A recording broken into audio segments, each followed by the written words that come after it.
दोस्तों आयोटा की स्टेकिंग को लेकर काफ़ी सारे दोस्त जो है मुझे टेक्स्ट कर रहे थे कि सर आप इसके ऊपर वीडियो बनाएं कि इसकी स्टेकिंग किस तरीके से हो सकती है, हम यहाँ से कैसे बेनिफिट ले सकते हैं। तो आज की इस वीडियो में आपको A to Z जो है मैं कम्प्लीटली एक्सप्लेन करूँगा कि आप जो है अपने टोकन्स को कैसे स्टेक कर सकते हैं। आपको यहाँ पर जो रिवार्ड के तौर पे टोकन्स मिलेंगे वो आपको कितने मिलेंगे उसकी कैलकुलेशन मैं आपको करके दिखाऊंगा। और उसके अलावा मैं जो है आपको अपनी स्ट्रैटेजी भी बताऊंगा कि मैं जो है यहाँ पर इस एयर ड्रॉप के साथ कैसे प्ले करने वाला हूँ। पूरी वीडियो आपको देखनी है ताकि आपको सारी चीज़ें सही से क्लियर हो सकें। तो चलिए दोस्तों स्टार्ट कर लेते हैं। सबसे पहले मैं आपको बता देना चाहता हूँ कि इसके ऊपर एक वीडियो मैं ऑलरेडी बना चुका हूँ। यहाँ पर मेरे चैनल के ऊपर जो है आपकी इसकी वीडियो भी मिल जाएगी जिसमें मैंने बात की थी इसके एयर ड्रॉप की। यहाँ पर आप देख सकते हैं ये जो वीडियो मैंने 1 महीना पहले बनाई थी इसमें मैंने आपको कहा था कि दिसंबर के लिए ये जो है नंबर 1 कॉइन है और अभी मैं समझता हूँ कि जनवरी के लिए भी यही नंबर 1 कॉइन है। तो सारी चीज़ें मैं एक्सप्लेन करने वाला हूँ, लेकिन सबसे पहले मैं आपको बता देना चाहता हूँ कि ये जो एयर ड्रॉप है इसका टाइप क्या है। ये बेसिकली एक होल्डिंग एयर ड्रॉप है।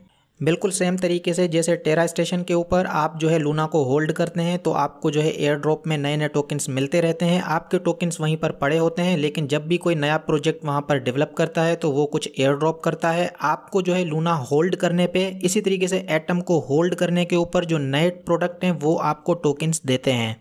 अभी यहाँ पर आप देखें कि रिसेंटली एक एयर ड्रॉप अनाउंस हुआ है एटम और ओस्मो होल्डर्स के लिए। इसी तरीके से यहाँ पर आप देखें Luna holders, osmo holders, atom holders, इसी तरीके से आपको यहाँ पर बहुत सारे एयर ड्रॉप्स मिल जाएंगे। कंटिन्यूसली ये एयर ड्रॉप होते रहते हैं। पिछले कुछ टाइम से एटम के ऊपर, लूना के ऊपर बहुत सारे अलग अलग एयर ड्रॉप हुए हैं। लोगों को जो है बहुत ज़्यादा फ़ायदा भी हुआ है और अब जो है यही काम स्टार्ट होने वाला है आयोटा के ऊपर। उनकी जैसे स्टेकिंग लाइव होगी तो यहाँ पर जो भी नए नए प्रोडक्ट आएंगे वो जो है अपना टोकन एयर ड्रॉप करते रहेंगे। फिलहाल के लिए आपको यहाँ पर शिमर टोकन्स मिलने वाले हैं। 2 टोकन्स आपको मिलेंगे, एक होगा शिमर नेटवर्क का टोकन, दूसरा जो है असेंबली नेटवर्क का टोकन है। ये दोनों टोकन्स आपको मिलेंगे अगर आप आयोटा को स्टेक करते हैं। ये जो है सिर्फ और सिर्फ स्टार्टिंग है। अगर आप आयोटा को होल्ड करते हैं तो आने वाले टाइम में दूसरे प्रोजेक्ट जो यहाँ पर डेवलप करेंगे तो वो भी आपको एयर ड्रॉप देंगे। तो यहाँ पर स्टेकिंग कैसे करेंगे उसके ऊपर जाने से पहले मैं आपको कुछ कैलकुलेशंस करके दिखाता हूँ, क्योंकि यहाँ पर कुछ ऐसे पॉइंट्स हैं जो कि आपको जहन में रखने हैं स्टेकिंग से पहले।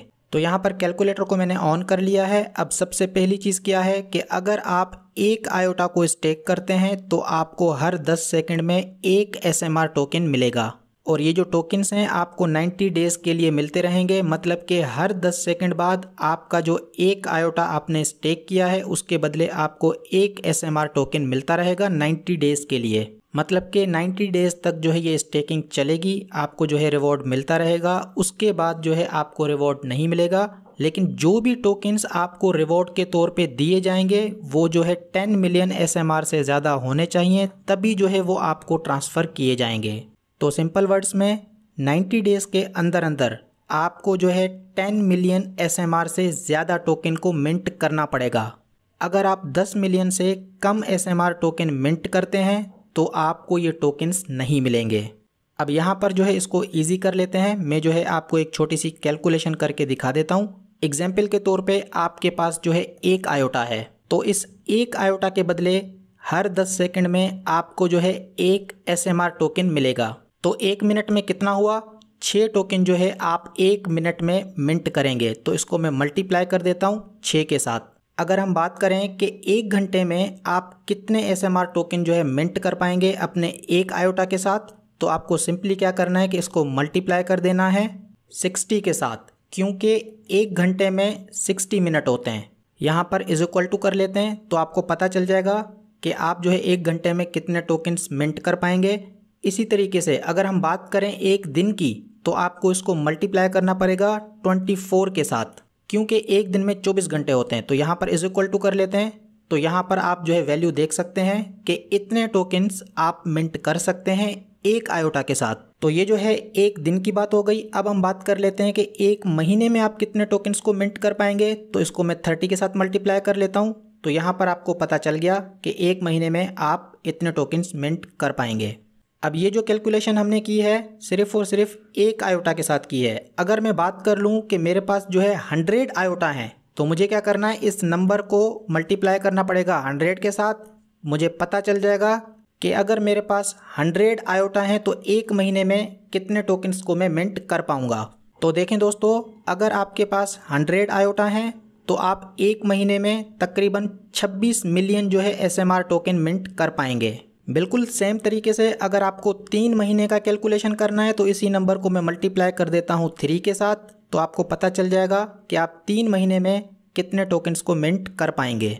तो ये कैलकुलेशंस बताना लाजमी थी, क्योंकि आपको ये क्लियर होना चाहिए कि आपके पास कितने आयोटा हैं। ऐसा नहीं हो कि आप 3-4 आयोटा लगा के बैठ जाएं, आपका जो रिवॉर्ड है वो बाद में आपको मिले भी नहीं। तो कम से कम 10 मिलियन से ज़्यादा जो है आपको मिंट करना है। इसी तरीके से ये जो दूसरा टोकन है ये भी सेम तरीके से आप कैलकुलेट कर सकते हैं। यहाँ पर इन्होंने सारी की सारी डिटेल्स बता दी हैं, लेकिन इसको मैं अभी आपको कैलकुलेट करके नहीं दिखा रहा। उसका रीज़न क्या है कि अगर आप इनको मिंट करते हैं, मतलब कि SMR टोकन को मिंट करने के लिए भी आपको स्टेकिंग के ऊपर अपने कॉइन्स लगाने पड़ेंगे। तो जितना टाइम लगेगा 10 मिलियन SMR को मिंट करने के लिए, उतनी देर में ये वाले भी बहुत सारे टोकन्स जो है मिंट हो जाएंगे और इनकी जो क्राइटेरिया है, इनकी जो एलिजिबिलिटी है, उससे ज़्यादा टोकन्स आप मिंट कर चुके होंगे, क्योंकि आपको एक ही टोकन स्टेक करना है, बदले में आपको ये दोनों जो है मिलेंगे। ठीक है दोस्तों, कैलकुलेशंस जो है हो चुकी हैं। अब हम बात कर लेते हैं कि हम जो है स्टेकिंग कैसे कर सकते हैं। तो आपको इस वेबसाइट के ऊपर आ जाना है, लिंक जो है मैं डिस्क्रिप्शन में दे दूंगा। यहाँ पर जो है आपको वॉलेट डाउनलोड कर लेना है। आप जो है विंडोज़ के लिए भी कर सकते हैं, मैक के लिए भी कर सकते हैं, लिनक्स के लिए भी कर सकते हैं। मैं जो है विंडोज़ के थ्रू यहाँ पर काम करूँगा। तो यहाँ पर आपको सिंपली एक क्लिक करना है और आपकी जो फाइल है वो डाउनलोड हो जाएगी। मैंने जो है इसको पहले से ही डाउनलोड करके रखा है। डाउनलोड करने के बाद आपको इंस्टॉल करना है। इंस्टॉल करने के बाद आपके पास इस किस्म का एक पेज ओपन हो जाएगा। ये जो है बेसिकली डेस्कटॉप वॉलेट है, मतलब कि ये एप्लीकेशन आपके पीसी में होगी, आपको जो है उसको रन करना पड़ेगा, तभी जो है ये वॉलेट आपके पास ओपन होगा। यहाँ पर मैं आपको दिखा देना चाहता हूँ। यहाँ पर आप देखें कि मेरे पास जो है यहाँ पर शॉर्टकट आपको दिखाई दे रहा है। ये जो है इसका पहला इंटरफेस होगा जो कि आपके सामने आएगा। आपको यहाँ पर वॉलेट बनाना होगा। यहाँ पर मैं 2 वॉलेट ऑलरेडी बना चुका हूँ। अभी के लिए एक वॉलेट जो है मैं आपको बना के दिखा देना चाहता हूँ। तो यहाँ पर ऐड प्रोफाइल के ऊपर मैं क्लिक करता हूँ। यहाँ पर जो है आपको नाम दे देना है। मैं जो है टेस्टिंग के लिए इसको बना रहा हूँ, तो यहाँ पर मैंने इसको नाम दे दिया टेस्ट।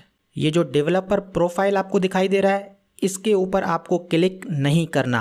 ठीक है दोस्तों, इसके ऊपर आपको क्लिक नहीं करना। सिर्फ और सिर्फ यहाँ पर नाम लिखें अपने वॉलेट का, जो भी लिखना चाहते हैं। यहाँ पर कंटिन्यू के ऊपर क्लिक करें। यहाँ से जो है आपको नया वॉलेट बनाना है, क्रिएट न्यू वॉलेट, इसके ऊपर हम क्लिक कर देते हैं। यहाँ पर आपके पास 2 ऑप्शंस हैं, या तो आप हार्डवेयर वॉलेट यूज़ करें या फिर आप जो है सॉफ्टवेयर वॉलेट यूज़ करें। तो मैं जो है सॉफ्टवेयर वॉलेट यूज़ कर रहा हूँ। ये जो ऊपर वाला ऑप्शन है इसके ऊपर क्लिक करना है। कुछ इस किस्म का इंटरफेस आपके सामने आ जाएगा। कंटिन्यू के ऊपर आपको क्लिक करना है। अब यहाँ पर आपको जो है पासवर्ड चूज़ कर लेना है। कोई सा भी पासवर्ड आप दे सकते हैं। यहाँ पर मैं एक पासवर्ड लिख लेता हूँ। ये जो पासवर्ड है आपको अच्छे तरीके से संभाल के रख लेना है, क्योंकि ये जो एप्लीकेशन है, वॉलेट की जो एप्लीकेशन है, आपके पीसी के अंदर है। कल को अगर पीसी ख़राब होता है या कोई वायरस वगैरह आ जाता है और आपका जो कंप्यूटर है वो क्रैश कर जाता है, तो आपके जो यहाँ पर फंड्स होंगे आप उनको तभी रिकवर कर पाएंगे जब आपको ये पासवर्ड पता होगा। और आगे कुछ हमारे पास सीड फ्रेज मिलेंगे, उनको भी संभाल के रखना है। ठीक है दोस्तों, तो जो चीज़ें संभाल के रखने वाली हैं वो मैं आपको बताता जाऊंगा। ये आपको अच्छे तरीके से संभाल के रख लेना है। किसी के साथ भी शेयर नहीं करना, किसी के साथ भी शेयर नहीं करना। यहाँ पर सेव पासवर्ड के ऊपर आपको क्लिक करना है। यहाँ पर आपको 6 नंबरों का कोई पिन कोड जो है चूज़ कर लेना है। अपनी तरफ से कुछ भी लिख सकते हैं, लेकिन इसको भी आपको संभाल के रखना है। तो मैंने अपना पिन कोड यहाँ पर चूज़ कर लिया। यहाँ पर सेट पिन कोड के ऊपर मैं क्लिक करता हूँ। दोबारा से ये कहेगा कि आप जो है इसको दोबारा पुट करें, मतलब कि ये वेरीफाई करेगा। मैंने जो है ये दोबारा से लिख दिया। ये सारी चीज़ें आपको संभाल के रखनी है, ठीक है। कम से कम 2 से 3 जगह पर आपको संभाल के रखनी है। उसके बाद कन्फर्म पिन कोड के ऊपर मैं कर देता हूँ। दोबारा से कंटिन्यू के ऊपर क्लिक करना है। अब यहाँ पर आपको 24 वर्ड ये देगा। ये 24 के 24 वर्ड आपको अच्छे तरीके से 2 से 3 जगह संभाल के रख लेने हैं। अगर आप इनको संभाल के अपने पास रख लेते हैं तो भले आपका पीसी जो है क्रैश हो जाए, भले कोई वायरस आ जाए, भले आपका जो एप्लीकेशन है वो डिलीट हो जाए, मतलब कि कुछ भी हो जाए, आप जो है इस वॉलेट को एक्सेस कर सकते हैं। कहीं पर भी एक्सेस कर सकते हैं, दुनिया में कहीं पर भी बैठ के इस वॉलेट को एक्सेस कर सकेंगे। तो ये तीनों चीज़ें काम की हैं, इनको संभाल के रखना है। यहाँ पर मैं क्लिक कर देता हूँ। अब ये जो है आपको लिख लेने हैं। आप जो है इनको कॉपी पेस्ट नहीं कर सकते, फ़ोटो निकाल के मत रखिएगा। सिंपली आप क्या करें कि इनको किसी डायरी के अंदर लिख लें, 2-3 जगह पर लिख लें और उस चीज़ को संभाल के रखें। आपको तो मैं कह रहा हूँ कि आप जो है इसकी फ़ोटो मत निकालिएगा, लेकिन क्योंकि मैं यहाँ पर सिर्फ और सिर्फ टेस्टिंग के लिए ये वॉलेट बना रहा हूँ तो मैंने इसका फ़ोटो निकाल के रख लिया। कंटिन्यू के ऊपर क्लिक कर देता हूँ। अब यहाँ पर ये वेरीफाई करेगा, ये कहेगा कि भाई एक एक करके जो है आप चूज़ करें कि पहले नंबर पे कौन सा आता था। तो मुझे पता है यहाँ पर पहले नंबर पे कौन सा था, ब्रिज था। तो इसके ऊपर मैंने क्लिक कर दिया। आप यहाँ पर देखें ये लिखा हुआ आ गया। अब ये कह रहा है कि दूसरे नंबर पे क्या था, तो यहाँ पर गैदर था। तो यहाँ ये जो गैदर लिखा हुआ है इसके ऊपर मैं क्लिक कर देता हूँ। यहाँ पर आप देखें कि दूसरे नंबर वाला भी आ गया। तो दोस्तों यहाँ पर जो 24 वर्ड्स है वो मैंने एक एक करके चूज़ कर लिए। अब जो है मैं कंटिन्यू के ऊपर क्लिक कर देता हूँ। अब यहाँ पर जो है आपको पासवर्ड दे देना है। आपके जो सीड फ्रेज हैं, आपके जो पासवर्ड्स हैं, आपका जो पिन कोड है वो क्या करेगा, ये सारा का सारा जो है एक फ़ाइल में पैक करके, एक फ़ाइल में जो है पैक करके आपको डाउनलोड करके दे देगा। लेकिन फ़िलहाल के लिए उस फाइल को भी डाउनलोड करके रख लेना है। तो मैंने जो है यहाँ पर अपना पासवर्ड पुट कर दिया है। तो यहाँ पर जो है क्लिक कर देता हूँ सेव स्ट्रॉन्ग होल्ड बैकअप के ऊपर। अब यहाँ पर आप देखें कि पहले भी यहाँ पर कुछ वॉलेट्स मैंने बनाए थे, उनके ये जो फाइल्स थे मेरे पास पड़े हैं। मैंने जो है इनको सेव करके रख दिया है। अब यहाँ से मैं इनको डिलीट कर दूंगा, सिर्फ और सिर्फ आपको दिखाने के लिए मैंने जो है अभी तक इनको रख के रखा था। इसी तरीके से यहाँ पर ये फ़ाइल आपको मिल गया है। तो इसके आगे मैं लिख लेता हूँ कि भाई ये टेस्ट वाला वॉलेट है, ताकि बाद में मैं इसको पहचान सकूँ। तो इसके आगे मैंने टेस्ट लिख दिया। अब यहाँ पर सेव के ऊपर क्लिक कर देता हूँ। ये जो फाइल है डाउनलोड होके आपके पीसी में आ चुकी है। इसको भी आपको संभाल के रख लेना है। तो 4 चीज़ें हो गई संभालने वाली, पासवर्ड हो गया, पिन कोड हो गया, 12 वर्ड्स हो गए, और ये जो फाइल अभी हमने डाउनलोड की है। अब यहाँ पर फिनिश सेटअप के ऊपर हम क्लिक कर देते हैं। तो इस किस्म का एक पेज आपके सामने ओपन हो जाएगा। यहाँ पर आपको जो है रिसीविंग एड्रेस मिल जाएगा। अगर आपको टोकन्स यहाँ पर भेजने हैं तो आप इस एड्रेस को यहाँ से कॉपी कर सकते हैं और यहाँ पर जो है आयोटा टोकन्स को भेज सकते हैं।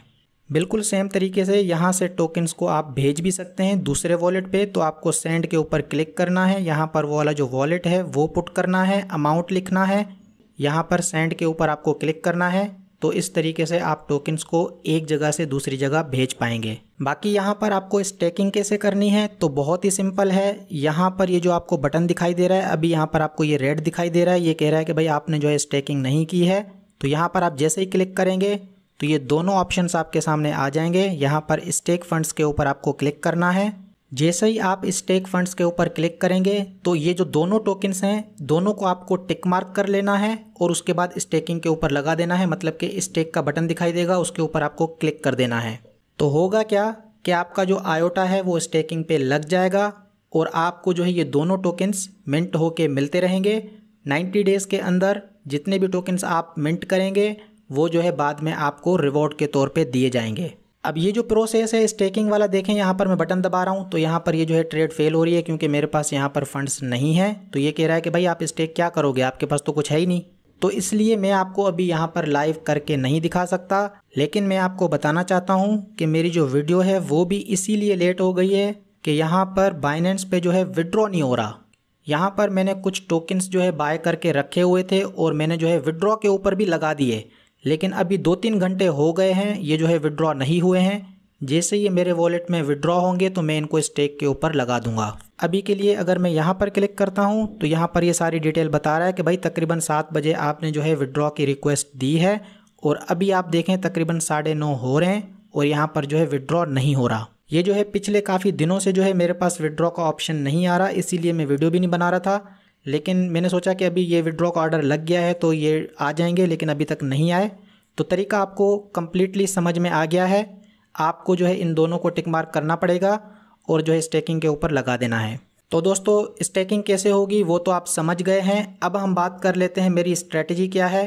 तो मेरी स्ट्रेटजी बिल्कुल सिंपल है, कैलकुलेशंस मैंने आपको करके दिखाई हैं। जब तक 10 मिलियन से ज़्यादा टोकन्स नहीं होते तब तक मैं क्या करूँगा, अपने टोकन्स को स्टेक करके रखूँगा। क्योंकि यहाँ पर 287 टोकन से मैं स्टेकिंग करूँगा तो यहाँ पर कैलकुलेशंस मैंने आपको दिखा दी हैं। 5 दिन के अंदर मेरा जो टारगेट है वो पूरा हो जाएगा, मतलब कि जो एलिजिबिलिटी क्राइटेरिया के टोकन्स हैं उतने मेरे मिंट हो जाएंगे।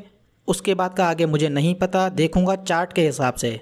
अगर प्राइस में एक बहुत बड़ा स्पाइक आ जाता है तो ये भी पॉसिबल है कि मैं जो अपने टोकन्स हैं उनको निकाल लूँ, क्योंकि जो मिनिमम क्राइटेरिया थी उतने टोकन्स तो मैं मिंट कर चुका हूँगा।